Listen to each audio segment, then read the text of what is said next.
할렐루야. 은혜가 있고 감동이 넘치고 영감이 풍성한 이와 같이 좋은 예배에 참여하신 저와 여러분들에게 하나님의 크신 은혜가 함께하기를 예수 이름으로 축복하고 축원합니다. 옆에 있는 분들과 우리 축복하겠습니다. 예배하는 당신이 크게 보입니다. 예배하는 당신이 멋쟁입니다. 예배하는 당신이 잘 될 겁니다. 아멘. 우리는 오늘 사도행전 마지막 부분, 마지막 구절까지를 봉독하였습니다. 사도행전의 마지막 결론을 이렇게 마무리하고 있습니다. 하나님의 나라를 전파하며 주 예수 그리스도에 관한 모든 것을 담대하게 거침없이 가르치더라 라는 것이지요. 담대하게라고 하는 말은 어떤 위력, 어떤 위험, 어떤 권세에도 아랑곳하지 않고 계속 하나님의 나라는 전파되었고 또 주 예수 그리스도의 복음은 가르쳐졌다라고 하는 내용입니다. 그 일을 거침없이 했다고 하는 말은 아무런 방해도 받아들이지 않았다, 그런 의미입니다. 저는 오늘 사도행전의 말씀을 함께 듣고 은혜를 나누는 우리 모두가 때로 살다 보면 아플 때도 있고 병들 때도 있고 또 죽음의 자리에서 주님께 가는 시간을 기다릴 수도 있겠지만 그럼에도 불구하고 환경과 여건과 상황과 상관없이 끝까지 주의 복음을 전하고 하나님의 나라를 전파하며 하나님의 복음을 말할 수 있는 복음의 자유로운 자들이 되기를 예수 이름으로 축복하고 축원합니다. 사도행전을 보면 이 사도행전의 그 13장을 중심으로 앞부분은 베드로를 중심으로 한 사역이고요, 13장부터는 사도 바울을 중심으로 한 사역이 소개되어 있는데, 그럼 그들은 신앙생활에 방해를 받지 않았는가? 그들의 사역에 방해를 받지 않았는가? 그들이 하고 있던 복음 전파에 방해를 받지 않았는가? 그것은 아닙니다. 왜 그러냐면 많은 사람들의 방해를 사실은 받았습니다. 사탄의 방해도 있었고 환경적인 장애물도 많았습니다. 복음을 전하는 곳마다 따라다니면서까지 복음운동에 방해했던 사람들도 있었고 정치적인 모략군들도 있었습니다. 유대인들의 방해도 있었고 로마 정부로부터의 재판 또 심판도 받기도 하였습니다. 바울을 죽이기 전에는 먹지도 마시지도 않겠다라고 했던 그 테러 결사단들도 있었을 정도였습니다. 배를 타고 가다가 광풍을 만나기도 했고 또 자신이 탄 배가 부서지는 일들도 있었습니다. 심지어 독사에 물리는 경험도 했습니다. 사도 바울은 전혀 자유로운 신분이 아닙니다. 오늘 본문에도 기록되어 있지만 꼭 2년 동안 그의 어떤 육체적인 어떤 활동이 일정의 제한을 받았습니다.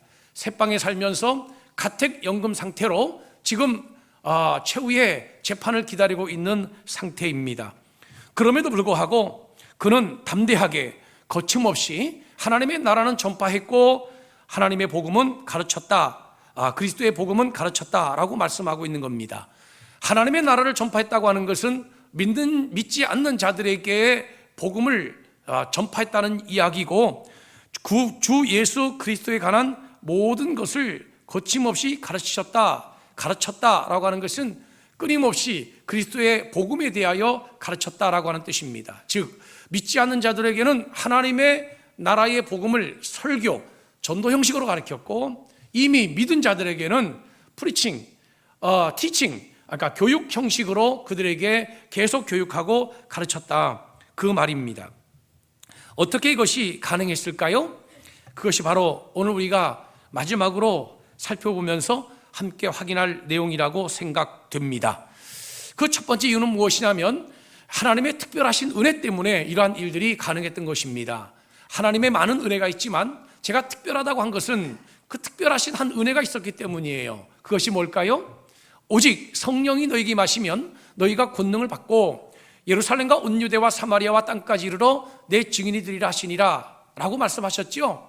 하나님의 특별한 은혜라고 하는 것은 성령의 부어주심, 성령의 충만케 하심을 의미하는 거예요. 성령이 충만했다고 하는 것은 성령이 그들을 사로잡았다는 뜻입니다.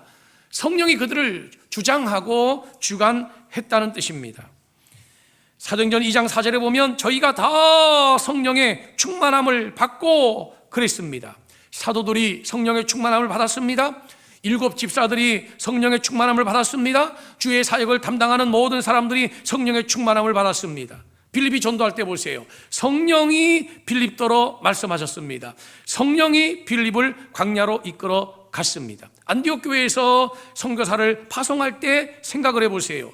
사도행전 13장에 주를 섬겨 금식할 때에 성령이 이르셨다라고 했습니다. 두 사람이 성령의 보내심을 받아 바울과 바나바가 선교의 현장으로 떠나고 출발했다라고 말씀하고 있습니다. 다시 말하면 복음이 많은 방해가 있었음에도 불구하고 그 방해를 받아들이지 않고 복음 전파에 많은 다양한 장애의 환경이 있었음에도 불구하고 장애를 극복하고 복음이 전파될 수 있었던 이유, 그것은 하나님의 특별하신 은혜가 있었기 때문이라는 거예요. 뭐라고요? 성령으로 충만케 하셨다는 것입니다. 할렐루야. 성령으로 충만케 된 그들의 모습을 세상 사람들은 바라볼 때 저들이 술 취하지 않았느냐, 술 취했다라고 했습니다. 또 베드로와 요한의 경우에 있어서는 그들이 본래 학문이 없는 범인이었는 줄 알았는데 저 사람들 입을 열어 복음을 전하는 저 유창한 복음 전파의 모습을 보니 참 이상하다 이렇게 느꼈다는 것입니다. 스데반 같은 경우에는 그의 얼굴과 그의 빛을 보니 마치 천사의 얼굴과 같았더라 그랬습니다. 옆에 있는 분들 얼굴 한번 보세요. 천사의 얼굴과 같았더라 그랬습니다. 그게 성령의 충만함을 입은 결과라고 말씀하고 있는 것입니다. 성령이 충만히 임하니까 그들이 담대했습니다. 두려움도 없고 염려도 없고 근심도 없고 걱정도 없었습니다. 그들에게 평안이 임했습니다. 담대했습니다. 여러분, 성령은 우리에게 담대함을 주고 하나 되게 하는 이 커뮤니케이션을 가능하게 하는 거예요. 구약의 인류가 하나님 앞에 하나님을 배도하고 범죄했을 때에 그 바벨탑 사건이 있었지요. 하나님께서 그들의 언어를 다 흩어져 버리시니 그들이 서로 커뮤니케이션이 일어나지 않았어요. 그래서 서로 의사소통이 안 되는 것입니다. 그리고 모든 각기 민족으로 다 흩어지게 되었습니다. 그런데 사도행전에 성령이 임하니까 새 방언을 말하며 서로 각기 다른 나라 사람들이 알아듣고 유무상통하며 물질이 통하고 모든 사람들을 다 끌어안되 남녀노소 빈부귀천 종이나 주인이나 다 끌어안는 이런 하나됨의 역사가 있었던 거예요. 그래서 성경은 이렇게 말합니다. 성령의 하나되게 하심을 힘써 지키라. 할렐루야. 성령이 하나되게 하신 거예요. 성령이 하나되게 하심으로 서로 소통하게 하셨고 한 마음이 되게 하셔서 한 마음으로 기도하고 한 마음으로 전도하고 한 마음으로 섬기면서 하나님의 거룩한 사역을 감당하게 된 것입니다. 무엇이 이것을 가능하게 했다고요? 성령의 은혜입니다. 또 하나 원인이 있어요. 오늘 본문에 보면 사도 바울이 자기에게 오는 모든 사람을 다 영접했다라고 하는 표현이 30절에 나옵니다. 여러분, 사도 바울이 그렇게 만만한 분이 아니세요. 우리가 사도 바울 하지만 이 사도 바울은 대단한 분이세요. 나면서부터 로마 시민권을 획득해서 로마 시민권자였고요. 유대인들의 고발에 의하여 로마 당국에서 재판을 받을 때에도 나 본국에 가서 나 가이사 앞에서 재판받겠다, 이렇게 당당하게 가이사와 내가 맞서겠다라고 하는 그런 그 사람이 바로 사도 바울입니다. 사도 바울이 당시에 최고의 가말리엘 문화생이었어요. 가말리엘에게 최고의 율법 교육을 받은 율법 학자입니다. 신약 성경의 3분의 1을 사도 바울이 기록한 겁니다. 사도 바울이 이 바리새파에 속한 아주 엘리트 집안이고 이 엘리트입니다. 그런데 엘리트 지성인이에요. 그런데 이 사도 바울이 자기에게 오는 모든 사람들을 다 영접했다는 거예요. 지금 바울은 가택 연금 상태입니다.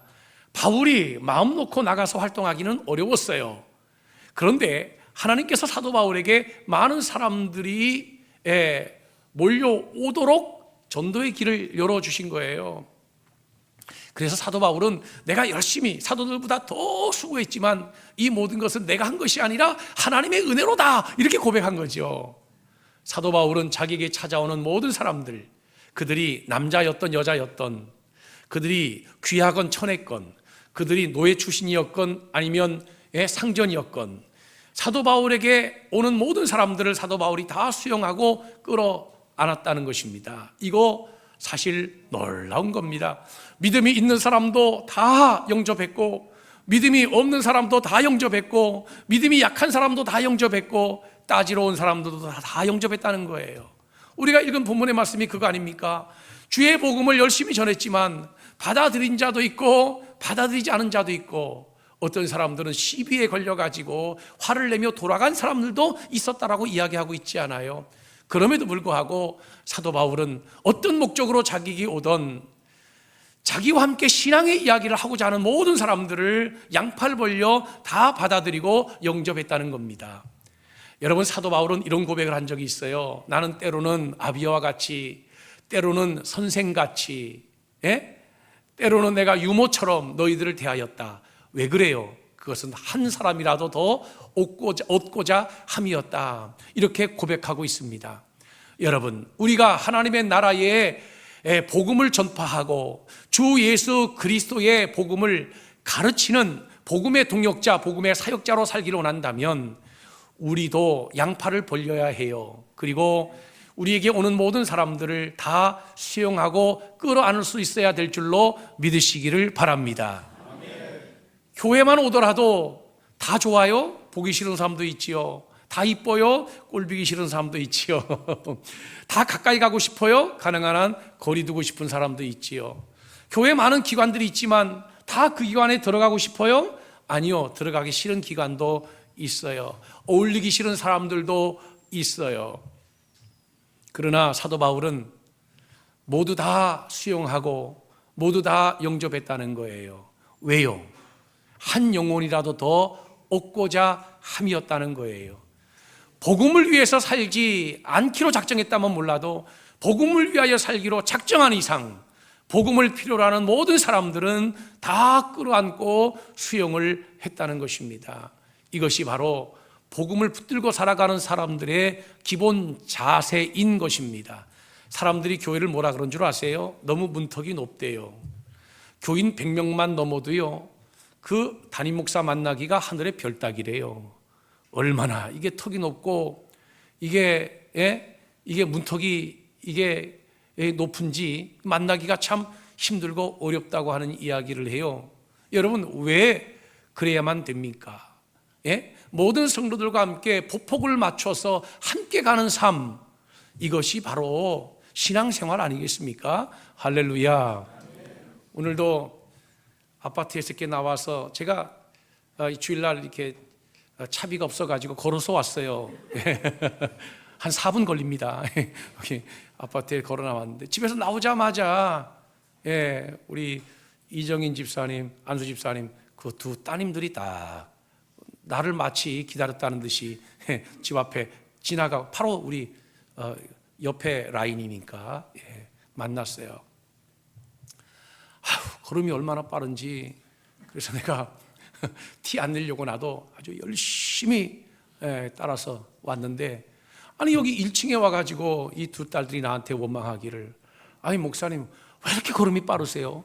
아니 나는 자기네가 빨리 가가지고 뒤처지지 않으려고 너 씩씩거리면서 힘들게 왔는데 본인들은 내가 빠른 줄 알고 내 걸음에 맞추려고 씩씩거리고 온 거예요. 그래서 나는 기껏 힘들게 왔다가 원망 들었어요. 여러분, 오늘 아침에 예배 드리기도 전에 나는 두 자매들 머리끄랭이 잡고 흔들 뻔했어요.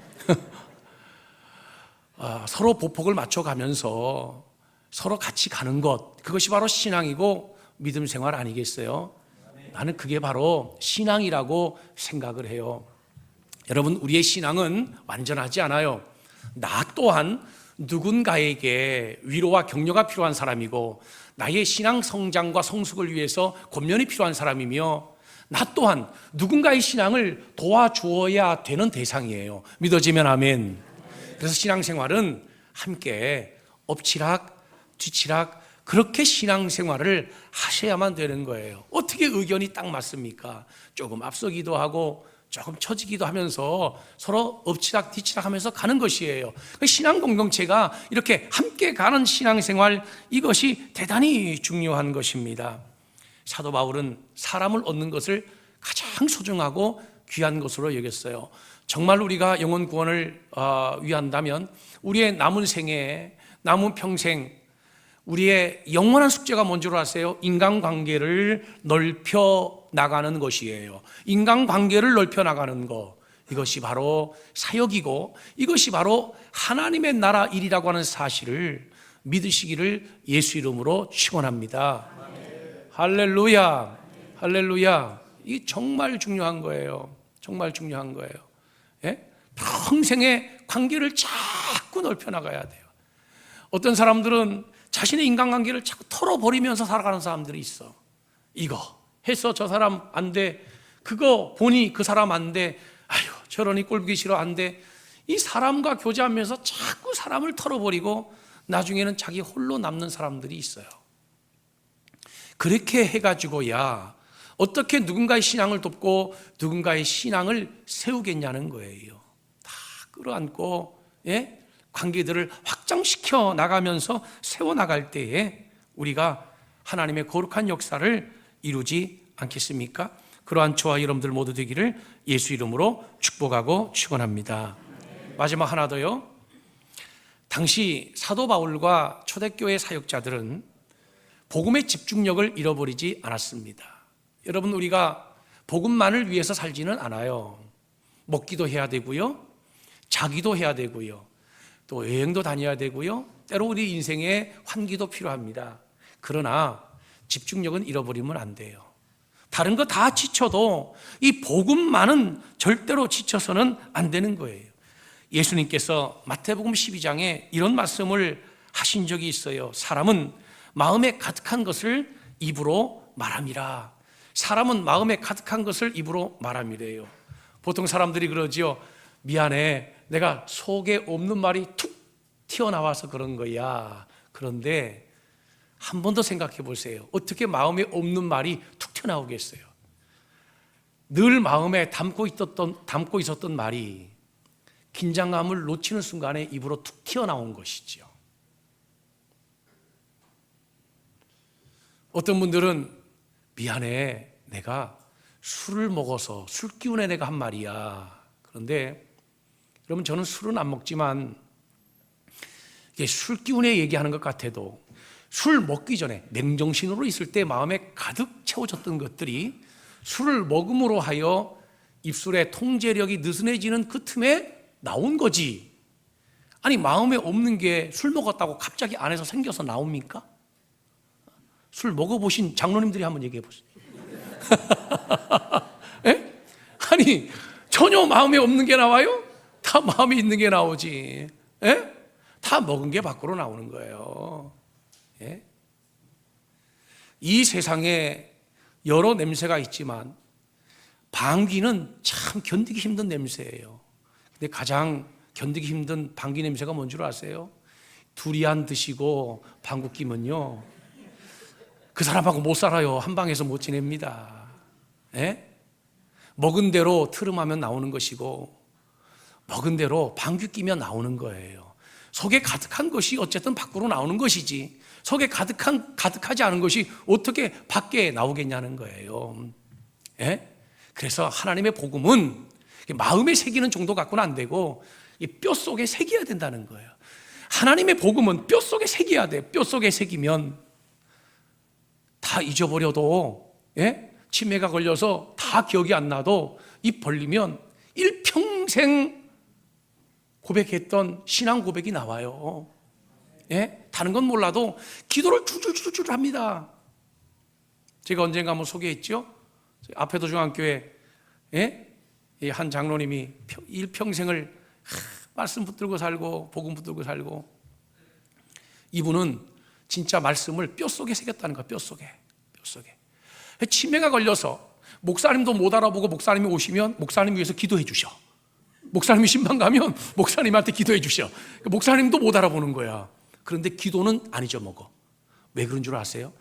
평생에 이분은 기도로 사셨어. 아주 신앙을 뼛속에다가 새겼어. 마음에 새긴 정도가 아니라. 그러니 이분이 치매 걸려서 아무것도 몰라도 입만 벌리면 목사님이 신방 가면 목사님한테 전도해. 다른 거는 다 못 알아봐. 그런데 복음은 잊어버리지 않는 거야. 할렐루야, 할렐루야. 오늘 본문의 사도 바울이요, 마지막까지 긴장을 놓치지 않고 마지막까지 잃어버리지 않은 게 뭔 줄 아세요? 복음이에요. 복음의 집중력. 하나님의 나라를 전파했다고 하는 것은, 그것은 믿지 않는 자들을 향한 설교와 전도를 말하는 것이고, 주 예수 그리스도의 복음을 가르쳤다라고 하는 것은 티칭, 예수께서 예수 닮는 삶, 그리스도인으로서 살아가야 되는 삶, 예수 제자도의 삶, 이것을 가르쳤다는 것. 2년 동안 이것을 끊임없이 가르쳤다는 거예요. 끝까지 복음의 집중력을 잃어버리지 않았다는 거예요. 복음에 지치면 안 됩니다.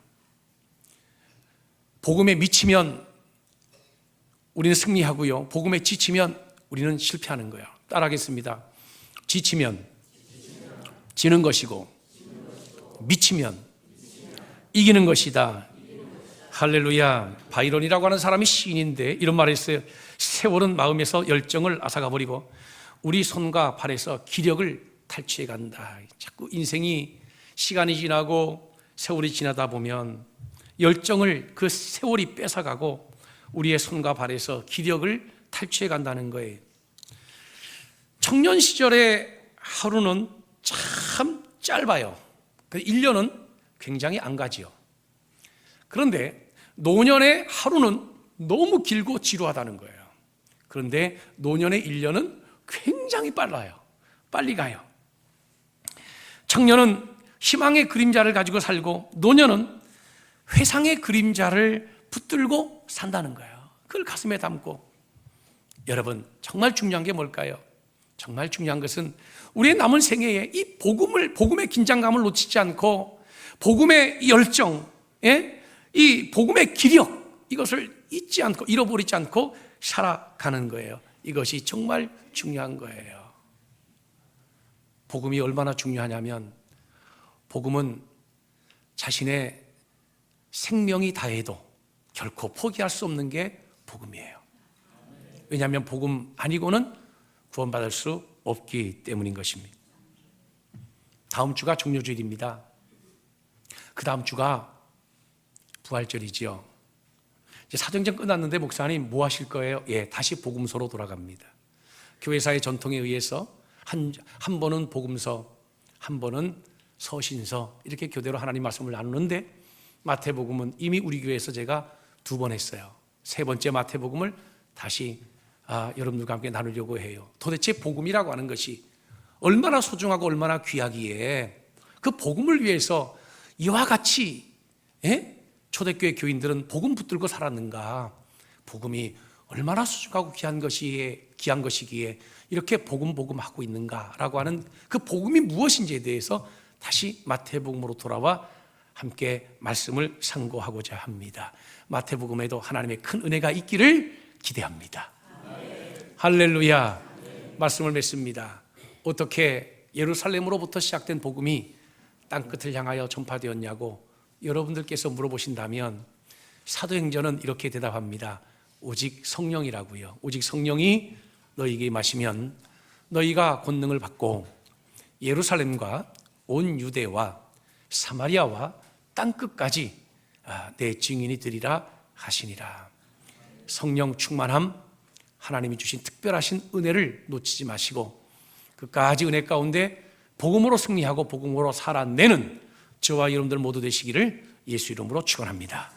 기도하겠습니다. 고마우신 하나님, 은혜와 사랑을 감사합니다. 오늘도 하나님의 귀하신 말씀을 통하여 은혜 받고 깨닫고 또 결단하게 하시오니 감사합니다. 거침없는 전도와 가르침, 이것이 세계 복음화를 이루었던 가장 핵심이었고, 이것을 위하여 주신 특별하신 은혜가 성령의 충만함, 또 성령의 보내주심이라고 하는 사실을 알았사오니 은혜 충만하여 복음을 위하여 살아가는 복된 믿음의 삶이 되게 하여 주옵소서. 예수님의 이름으로 감사하며 축복하고 기도하옵나이다. 아멘.